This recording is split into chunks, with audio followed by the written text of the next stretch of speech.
Hello students, we are going to study about the symmetric key cryptography in this chapter. Before that, first we will discuss about the term cryptography. Cryptography is a technique of securing information and communication through use of codes so that only those persons for whom the information is intended can understand it and process it. Cryptography word is made of two words. The first prefix crypt means hidden and suffix graphy means writing.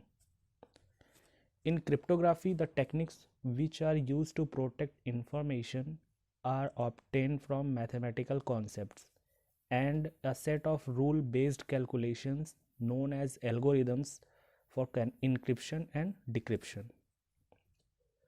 These algorithms are used for secure communications like web browsing on internet and to protect confidential transactions such as credit card and debit card transactions.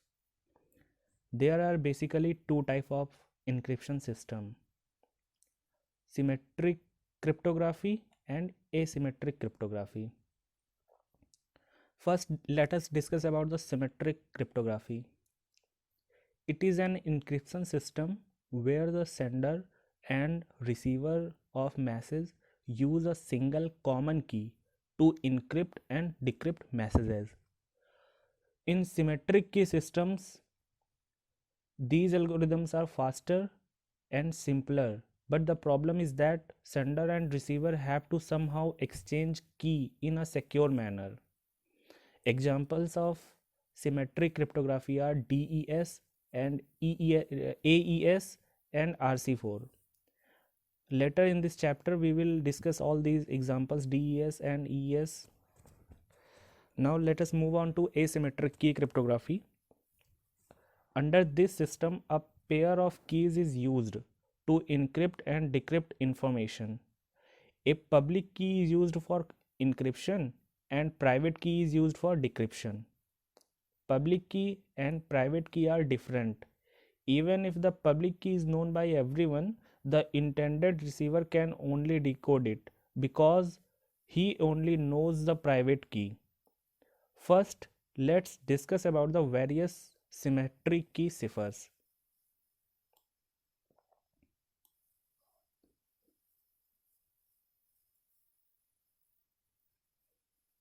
Block cipher and stream ciphers belongs to symmetric key ciphers. The main difference between block cipher and stream cipher is that block cipher converts the plain text into ciphertext by taking plain text block at a time, while stream cipher converts the plain text into ciphertext by taking one byte of plain text at a time. Here is an example of modern block ciphers.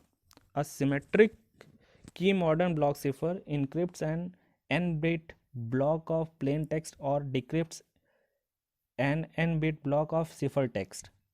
The encryption or decryption algorithm uses a k-bit key. This is the block diagram for the block cipher. The block of n-bit plain text is encrypted using a k-bit key. After encryption, a block of n-bit ciphertext is generated. This block of n-bit ciphertext is decrypted using the same k-bit key on the receiver side and generates the n-bit plain text. Let us talk about the various components of a modern block cipher.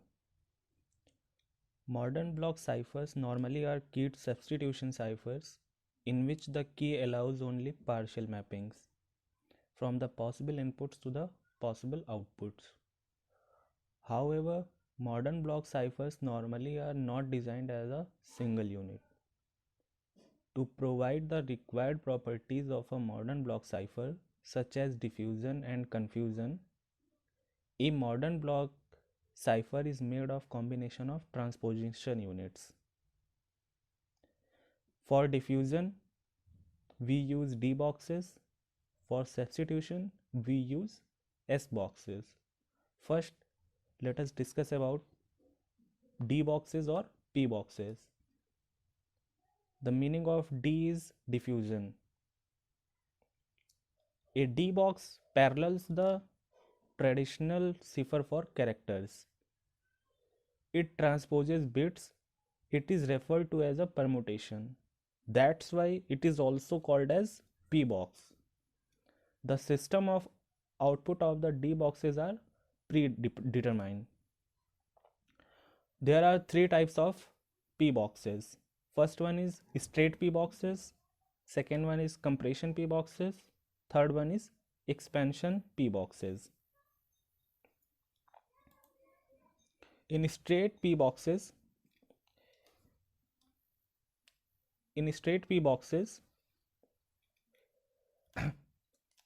it comes with n inputs and same number of outputs. There are total factorial n possible outcomes in straight P box. In compression D box, it comes with a smaller number of outputs and greater number of inputs. In expansion D boxes, let us suppose there are n inputs and m outputs, then number of outputs is greater than number of inputs.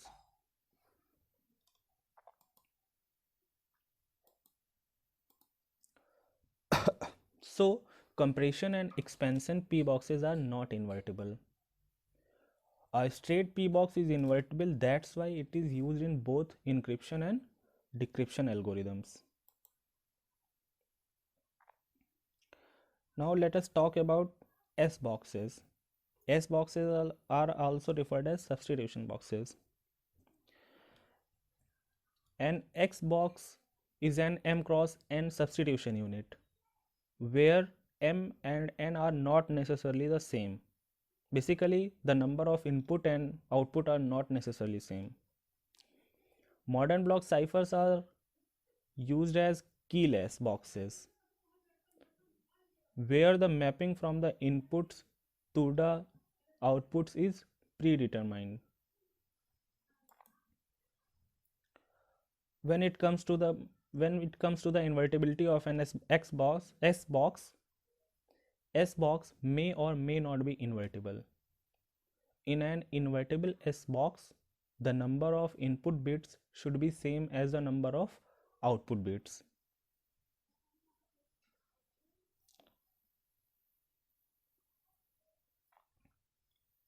Let us see this example. A S box with 3 inputs and 2 outputs. The output simply given as here, the relation is given between inputs and outputs. Y1 is simply XORed output of all the 3 inputs, and Y2 is simply X1. The matrix relation is also presented here for the above equation.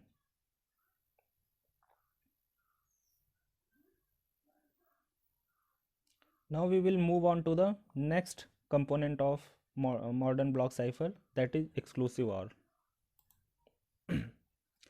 An important component in most block ciphers is exclusive OR operation. The 5 properties of exclusive OR operation makes this operation a very interesting component for use in block cipher. We will discuss all those 5 properties of exclusive OR. First one is closure property. This property guarantees that the result of exclusive ORing to n bit word is another n bit word.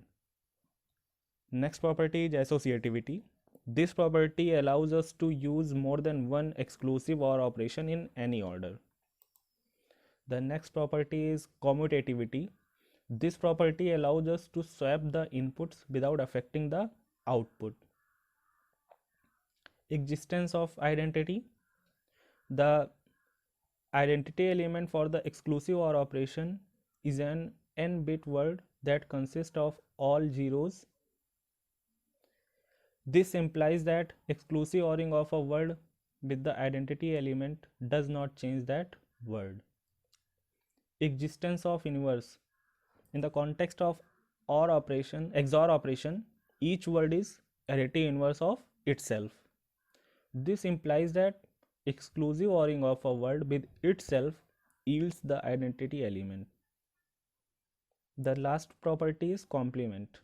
The complement operation is unary operation that flips each bit in a word.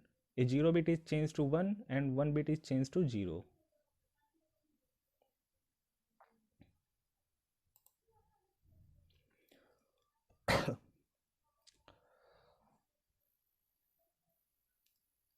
The next component of a modern block cipher is circular shift. This component found in some modern block cipher. Shifting can be done to the left to the right or from right to the left. The circular left shift operation shifts each bit in an n bit word by k positions to the left. The leftmost k bits are removed and become the rightmost bits. Here in this example, n equals to 8 and k equals to 3.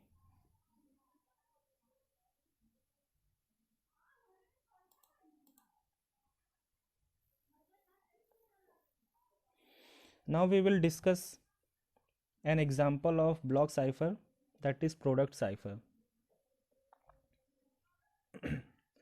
Product cipher is a combination of substitution, permutation and other components. As a result, the resulting cipher will be more secure than individual components. Claude Shannon introduced this concept of product cipher. Claude Shannon gave emphasis on the security of the plain text. Thus, no attacker can attack on it. So, he added two new important properties, that is called as diffusion and confusion. First, let's discuss about diffusion. Diffusion hides the relationship between plain text and ciphertext. The attacker who uses ciphertext approaches, he will definitely get frustrated. Each symbol in the ciphertext will depend on some or all the elements of the plain text. Now we will discuss about the confusion. Confusion hides the relationship between ciphertext and key. If a single bit in the key will be changed, the most or all the bits in the ciphertext will be changed also. So it may be very difficult to identify the key by the attackers according to ciphertext. Diffusion and confusion can be achieved by iterated product cipher. Iterated product cipher is combination of S box, D box and other components. Each iteration considered as a round.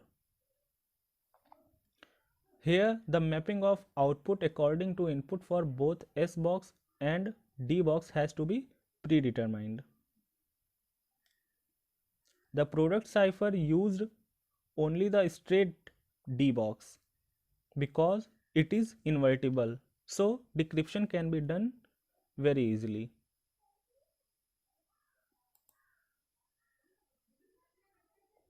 The last one, modern block cipher, use a round key generator for each round. Round key generator.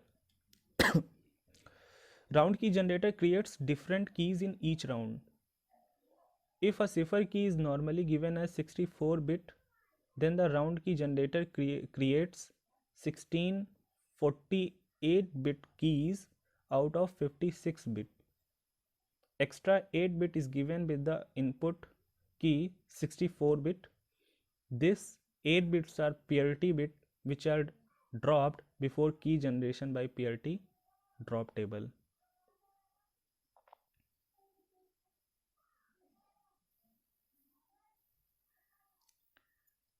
Here is an example of product cipher model.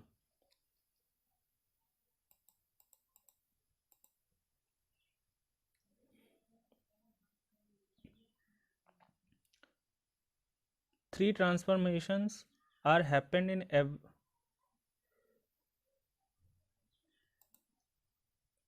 First we will discuss about this model.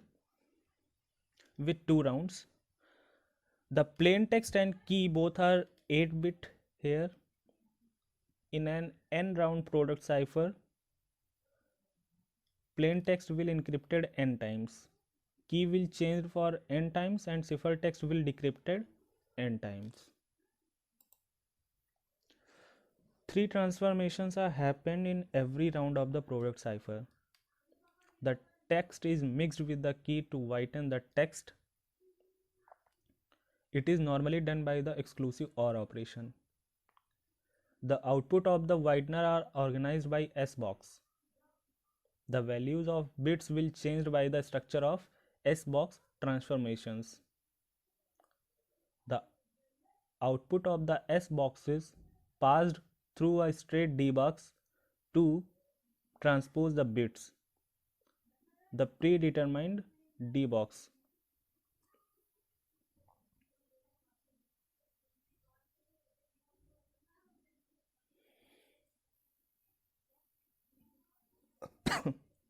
Now we will discuss about the Feistel and non-Feistel block ciphers. It is also example of block cipher model.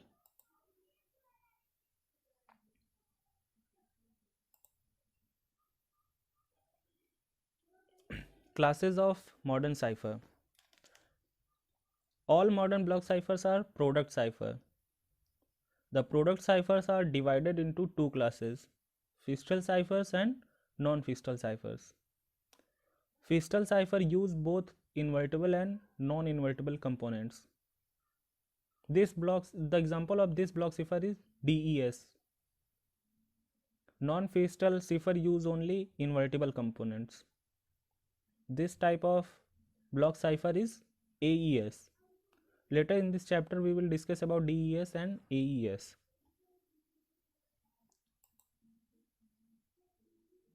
First let's talk about Feistel cipher.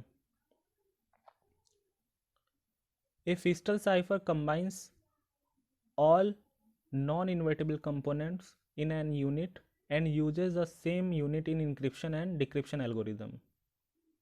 The encryption and decryption algorithm are inverse of each other. What is the first thought behind this? In encryption, a non-invertible function accepts the key as input.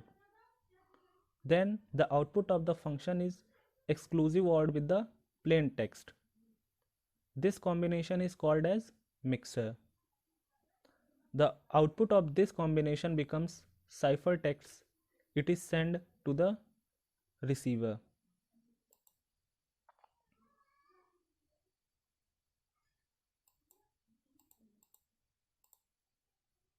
In encryption, the right section of the plain text and key goes to function as input.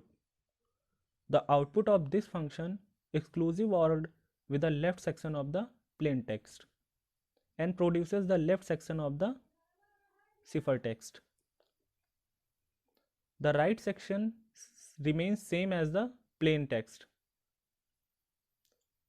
In decryption algorithm, reverse approach is used. The right section of the received cipher text goes to the function. That's it about the Feistel and non-Feistel block ciphers. About the next symmetric key cryptography scheme, that is modern stream ciphers. A stream cipher is a symmetric key cipher where plain text digits are combined with a pseudo-random cipher digit stream. In a stream cipher, each plain text digit is encrypted one at a time with the corresponding digit of the key stream to give a digit of the ciphertext stream.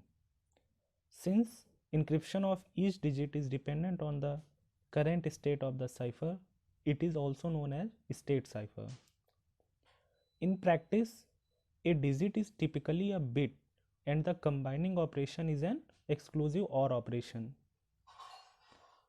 The pseudo-random key stream is typically generated serially from a random seed value using digital shift registers. The seed value serves as the cryptographic key for decrypting the ciphertext stream. As we can see in this example of stream cipher, the stream bits of plain text comes and encrypted using the stream bits of key, finally which gives output as the stream bits of ciphertext. On the receiver side, it is also decrypted using the same stream bits of keys. In a modern stream cipher, each R bit word in the plain text stream is enciphered using an R bit word in the key stream to create the corresponding R bit word in the ciphertext stream. Now move on to the synchronous stream ciphers. In a synchronous stream cipher, a stream of pseudo-random digits is generated independently of the plain text and ciphertext messages, and then combined with the plain text or the ciphertext. In the most common form, binary digits are used and the key stream is combined with the plain text using the exclusive OR operation. This is termed as binary additive stream cipher. In a synchronous stream cipher, the sender and receiver must be exactly in step for decryption to be successful. If digits are added or removed from the message during the transmission, synchronization is lost.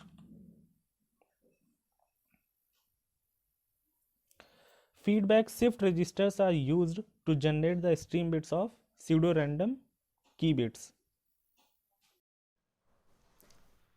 Okay, let us see the data encryption standard. So data basically it is a symmetric key block cipher.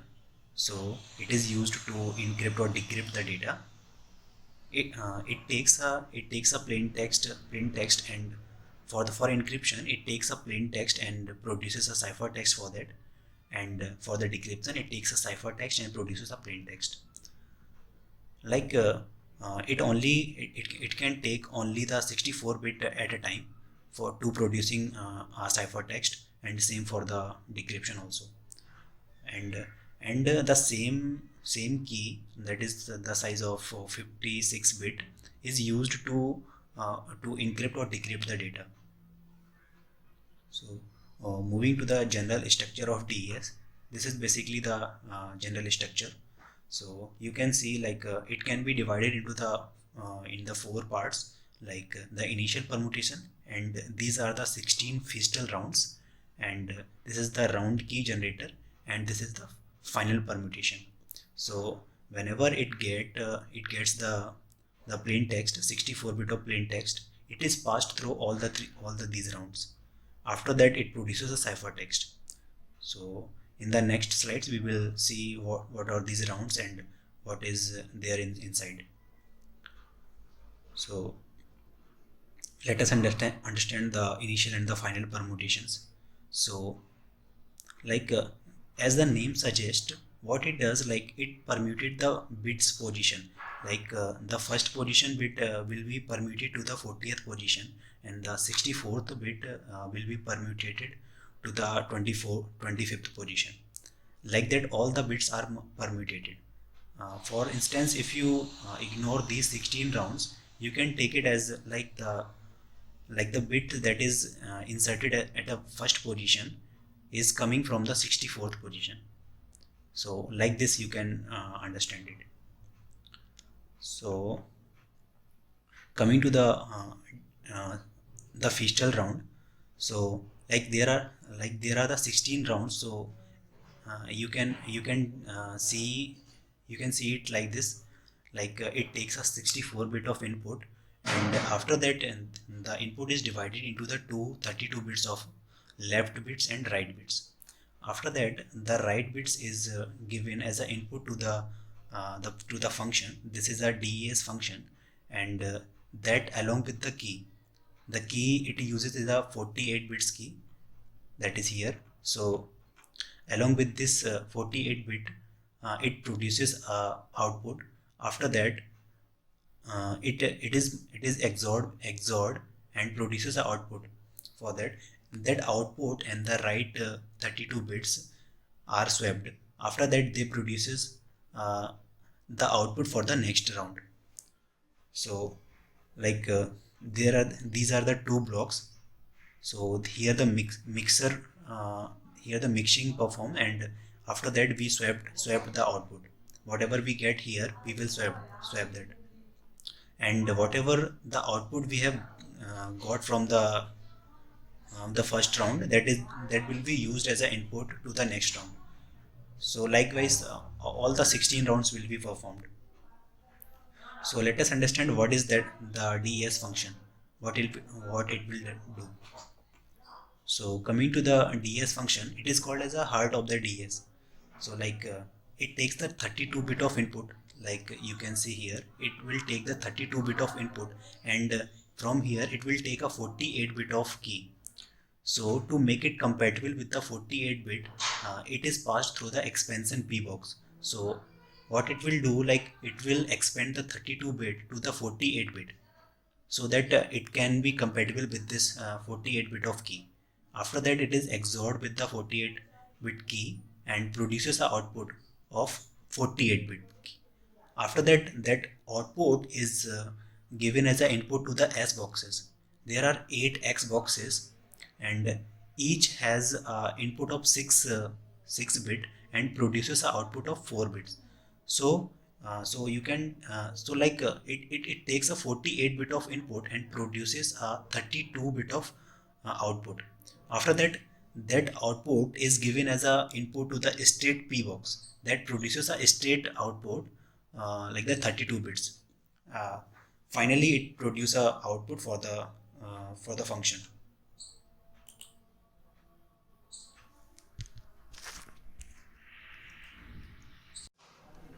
So you can understand it as DS function takes the 32 bit of input and produces a 32 bit of output, that is further XORed with this. So let us move to the DS cipher and the reverse cipher for the first approach. Like here you can see the whole picture of that. Like it takes a 64 bit of plain text that is passed through the initial permutations. After that is passed through the 16 Feastal rounds, and finally it is given as an input to the final permutation and produces a cipher text. So, and the reverse process is performed on the decryption side, like from the initial permutation after the 16 rounds and the final permutation, and produces a plain text. But you can see that the difference between the both, like here what we do, like in every round we have two blocks, like it is a mixer and it is a swapper. But in the last round, we do not use a swapper, and here also in the last round the swapper is missing. So here you can see the key generation, like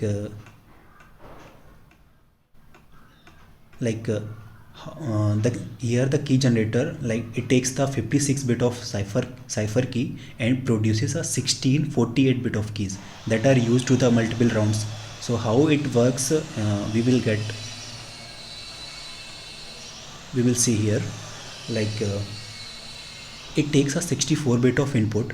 After that it passes to the parity drop, which drops a 8 bits here that are used for the parity.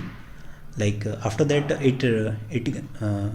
it produces a 56 bit of cipher key that is further divided into the two 28 bits, that is given as an input to the shift left. What the left shift will do, like it will shift the bits by one position or by two position.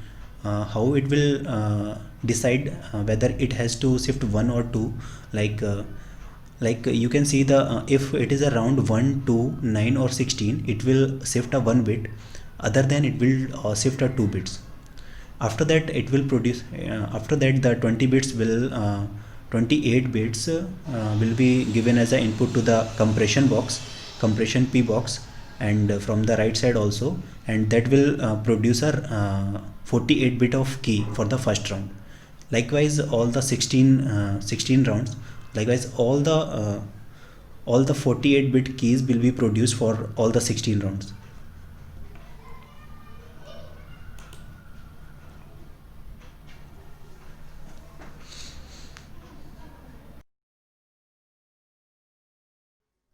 So coming to the DES analysis. So many tests has been done to measure the strength of some desired properties in the block cipher.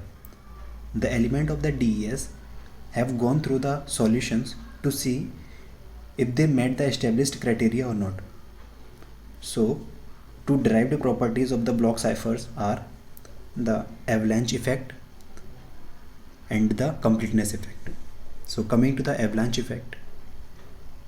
Here the avalanche effect means that if we make a small change in a plain text, then it should create a significant change in the cipher text.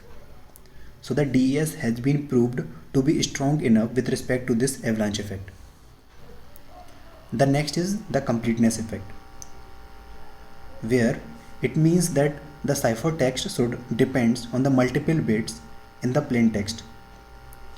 Since the DS has the diffusion and the confusion properties that are produced by the S box and the P box, so we can say that the DS is strong enough for the completeness effect. Since the DS was the first important block cipher, so it has gone through the many scrutinies. So two of them are the differential cryptanalysis and the linear cryptanalysis. So the differential cryptanalysis comes under the attack on block cipher. So here what we can do is like we can choose a plain text and get the corresponding cipher text, and after analyzing the cipher text we can find the relationship between the plain text and the cipher text, and with the original cipher text we can predict the original plain text without knowing the cipher keys also. So to avoid this type of attack, DS has designed the S boxes and chosen 16 as the number of round, so that can make it resistant to this type of attack. It also has been chosen that we can increase it also has been seen like we can increase the number of the rounds to make it more secure for the differential cryptanalysis. Coming to the linear cryptanalysis, it has been seen that DS is not much secure for the linear cryptanalysis because we were not aware about this type of attack before the designing of the DS. So if we choose the 2 to the power 43 plain text pair, then this security can be broken. But it is also not practical to choose this much of plain text. Since we know that DS is vulnerable to the attacks, one thing we can do is we can use the multiple instances of DS, that is called as a multiple DS. So the first approach is to use the double DS, where the two instances of the DS are used for the encryption and the decryption. Here each instance uses a different key. So now the key size is doubled. Like in earlier we were using the key size of 56 bit. Now it will be 112 bits. So, and the second approach is the triple DS, where the three instances of the DS are used. Okay, coming to the advanced encryption standard. So it is a non-fictional cipher that can encrypt or decrypt a block of 128 bits. Like in DES, there are the fixed round, like the 16 is a fixed round, but here the rounds may vary, like it uses a 10, 12 or 14 rounds. According to that, the key size also varies. like 128, 192 or 256 bits. So coming to the general design of a AES encryption cipher. So it takes a 128 bit as a plain text, and it is taken as an input to the pre-round transformation. After that, it is passed through the NR rounds and produces a 128 bit cipher text. One more thing here, the round keys are generated by the round keys generated by the key expansion algorithm is always one more than the number of the rounds. So here is the relationship between the number of rounds and the cipher keys. If there are the 10 rounds, then the key size will be 128, and 12, and for the 12 the key size will be 192, and for 14 256 the key size will be. So coming to the data units, so it uses a 5 units of measurement to refer to the data. So like the bits, byte, word, block and state. So bit is a binary digit, 0 or 1. It is referred by the lowercase letter, and byte is a group of 8 bit. It can be referred as a row of column, like a row or column of a matrix of 8 bits. So you can see here also. So for the word is a group of 32 bit, or it can be referred as a 4 byte row matrix or a column matrix. So coming to the block. So block in AES is a group of 128 bits. It can be represented as a row matrix also. Coming to the states, like the data block before and after each stage is referred as an state. So like blocks are made of a 16 byte, but treated as a matrix of a 4x4. Here each element of a state is referred to as a R, C, where R refer as a row and C refer as a column. So for block to state transformation, here a block of 16 byte is given. So you can consider it as a block 0, block 1, block 2, block 3. So if you want to make a state matrix, like in state matrix, every element is represented as a S, R, C. So like the row can be calculated as I mod 4, and column can be calculated as I divided by 4. So we can find the state matrix for that, and with the help of the second formula, block I plus 4j, we can convert it back to the block.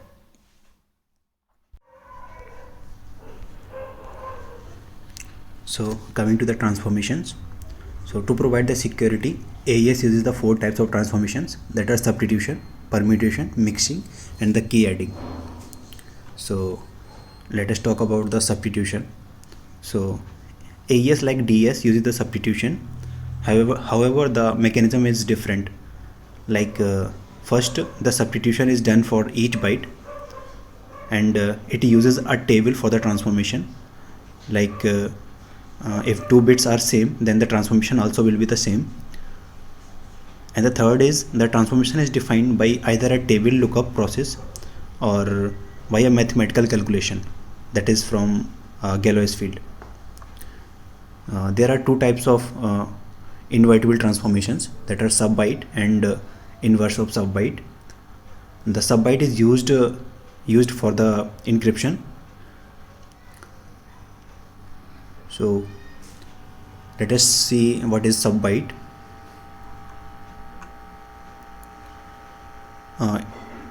To substitute a byte, a byte is interpreted as a 2 hexadecimal digits. So the left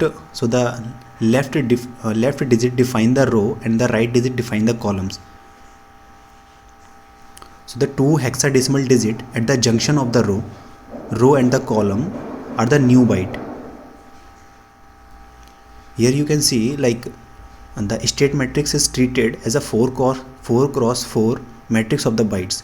The transformation is done 1 byte at a time, and the content of the each byte is changed, but the arrangement of the bytes in the matrix remains same. Here you can refer the table for that.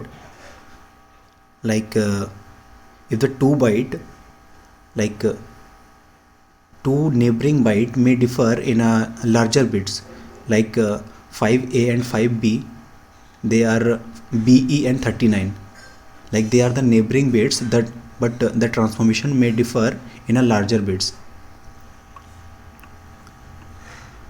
Same is for the inversion sub bytes.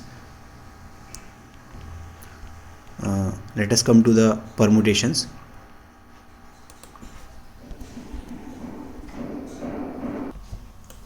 Here the permutation is the another transformation, where like in DES the permutation is performed on a bit level, but in AES the transformation, the permutation is performed on a byte level. So for the encryption side, shift rows permutation is performed. So what it does, like it depends in the shifting, it depends on the number of the rows, on the row number. So basically the row 0 will be there will be no shift, and for the row 1 there it will shift by one byte, and row 2 2 byte, row 3 3 byte. So earlier we have seen that the transformation provided by the sub byte is intra-byte transformation, because the transformation provided by the shift rows transformation exchanges the byte without permuting the bits inside the byte. So the mixed column transformation is done at a column level. It transforms the each column of a state to a new column. So what we do is like every column is multiplied with a constant square matrix, and the byte in the state column, and the constant matrix is interpreted as a 8 bit word, or we can say like a polynomial with a coefficients. So here we can see that it is a polynomial, and it is a constant matrix that is multiplied by a column matrix. Here we can see like it is a constant matrix that is invertible to the inverse constant matrix. So coming to the inverse mixed columns. So the inverse mixed column is same as the mixed column transformation. Here the mixed column and the inverse mixed transpose, the column transformations are inverses of each other.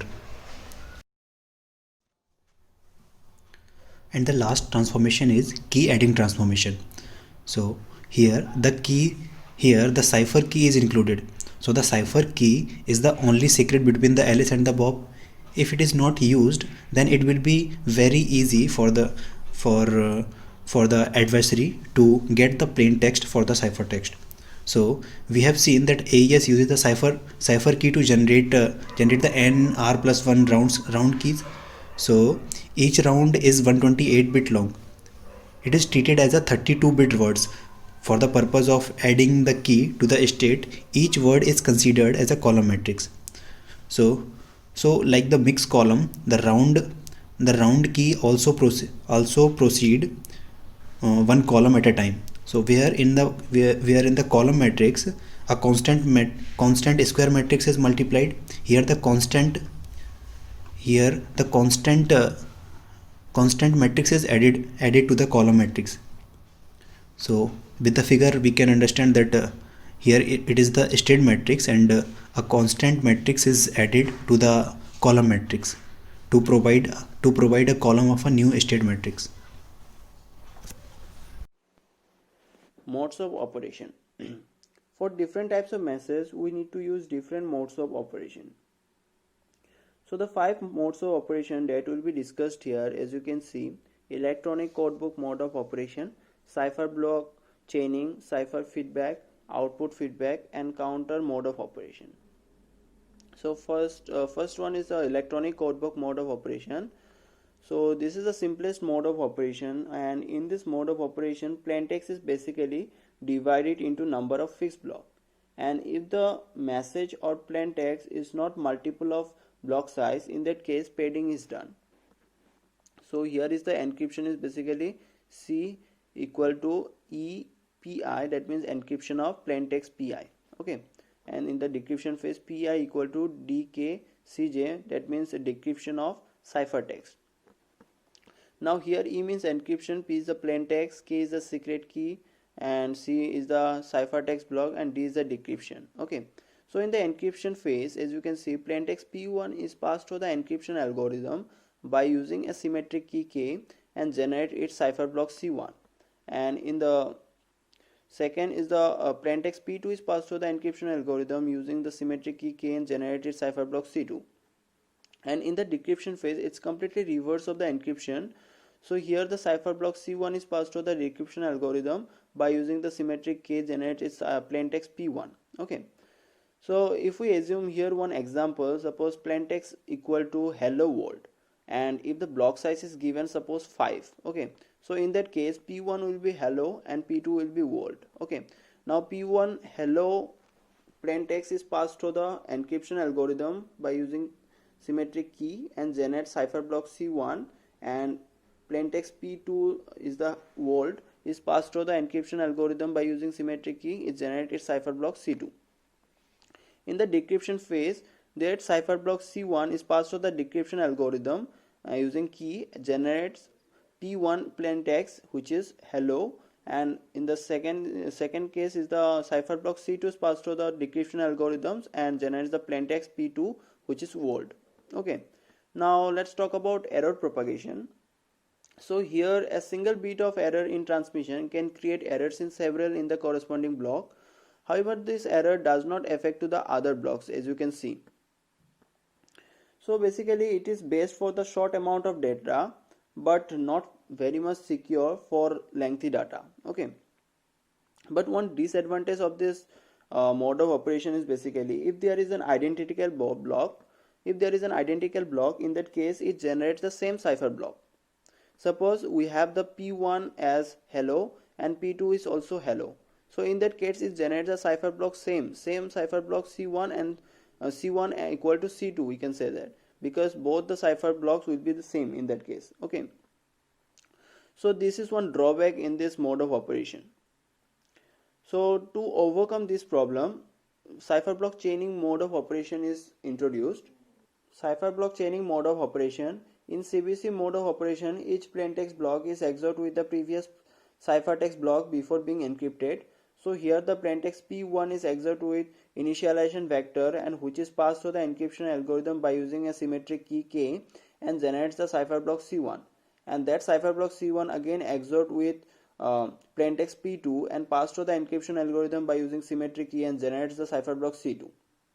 In the decryption phase is completely opposite of the encryption phase. So here the cipher block C1 is again passed to the decryption algorithm by using symmetric key and which is again XORed with initialization vector and generates the plaintext P1.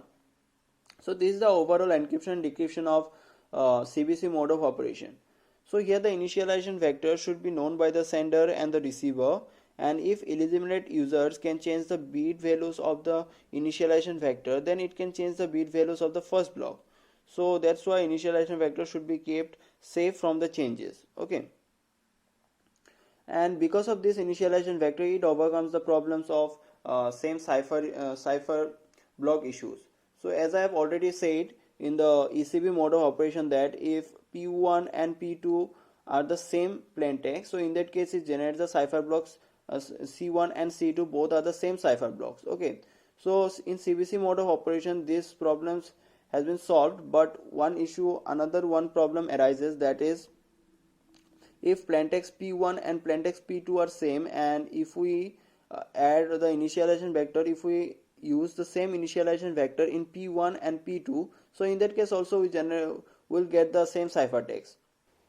So this is another problems in the cipher block chaining mode of operation. Okay, so now come to the error propagation. So in CBC mode, a single bit error in ciphertext block during transmission may create error in most bits in the plaintext. Okay.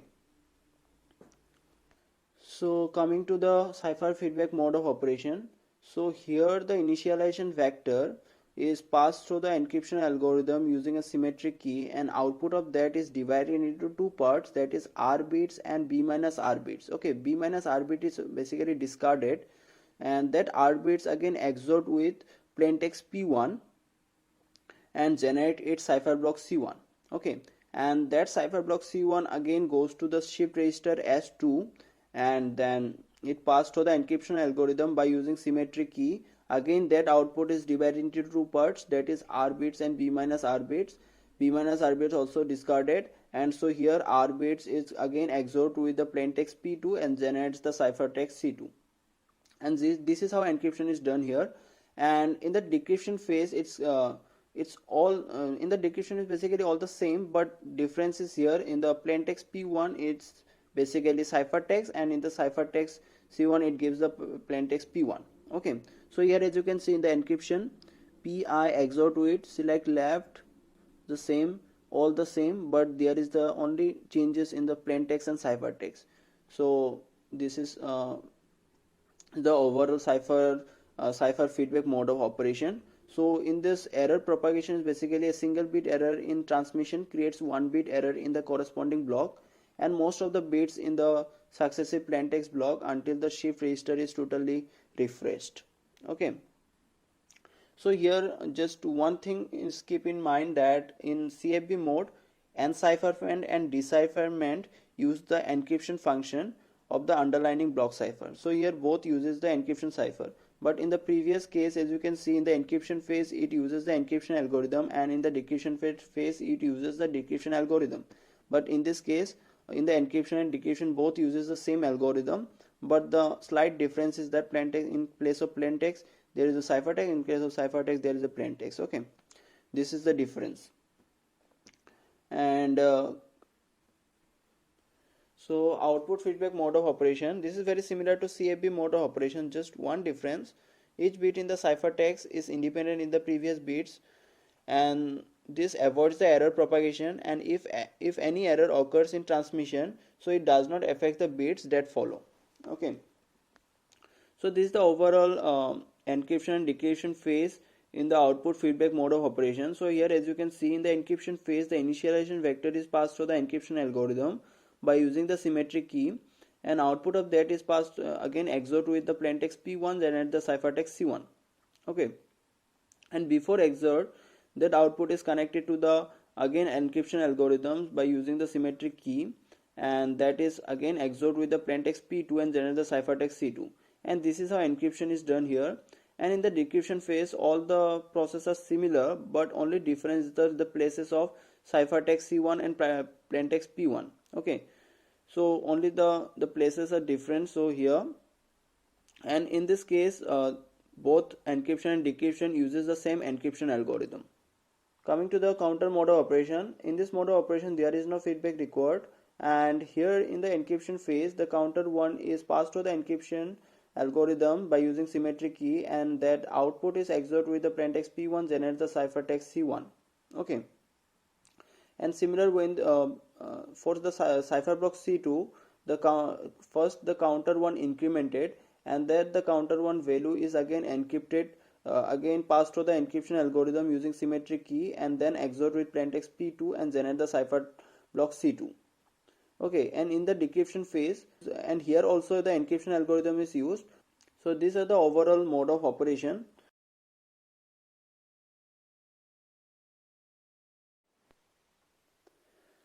Now talking about RC4, it is a stream cipher that was designed in 1984 by Ronald Rivest for RSA data security. It is used in many data communication and networking protocols including SSL, TLS, etc. It is a byte-oriented stream cipher in which a byte, that is 8 bits of plaintext, is XORed with 8 bits of key to produce a byte of ciphertext, that is 8 bits of ciphertext. Okay, so it is based on the concept of state. At each moment a state of 256 bytes is active, from which one of the bytes is randomly selected to serve as the key for encryption. So this is the overall idea of a RC4 stream cipher. So here the first two boxes are performed only once, and the permutation for creating stream key is repeated as long as there are plaintext bytes to encrypt. Okay, so here as you can see, 8 bits 8 bits key is XORed with 8 bits of plain text generates the 8 bit of ciphertext. This is for first byte, and for the second byte again 8 bits of key is XORed with 8 bits of plain text and generates the 8 bits of ciphertext. Okay, so now the initialization, first phase is basically initialization, so it is done in two steps. In the first step, the state is initialized to values like 0, 1 to dot dot dot 255, and another is the key array is also created, that is k0, k1 to k25, k220, k255. Okay, and if the secret key has exactly 256 bytes, the bytes are copied to the k array, otherwise the bytes are repeated until the k array is filled. As you can see from the 4 I equal to 0 to 255, so here is the code of this initialization. Okay, so in the second step, the initialized state goes through a permutation based on the values of the bytes in ki. Okay, the key byte is used only in the step to define which elements are to be swapped. After this step, these state bytes are completely shuffled. Okay, and after that there is another phase, that is key stream generation phase, and the keys in this key stream generated one by one. Okay, first the state is permuted based on the values of state elements and the values of two individual variables like I and j, and the second, the values of two state elements in position of I and j are used to define the index of the state element that serves as k. Okay, these are the code of this key stream generation. So, and the last step is basically encryption or decryption. So after k has been created, the plaintext byte is encrypted with k to create the ciphertext byte, and decryption is the reverse process. Okay, this is the overall algorithm of this RC4 stream cipher. So here as you can see, RC4 encryption, here first the creation of initial state and key bytes. So, and the next step is the permuting state bytes based on the values of key bytes, and third is the continuously permuting state bytes generating keys and encrypting. Okay, so after the generation of keys, and it produces the ciphertext. So this is the overall RC4 stream cipher. It is believed that the ciphertext is secure if the key size is at least 128 bits, that is 16 bytes.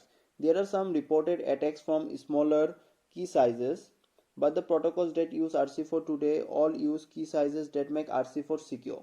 However, like many other ciphers, it is recommended that the different keys be used for differentiation. This prevents the hackers from using different cryptanalysis on the cipher. Okay, so thank you.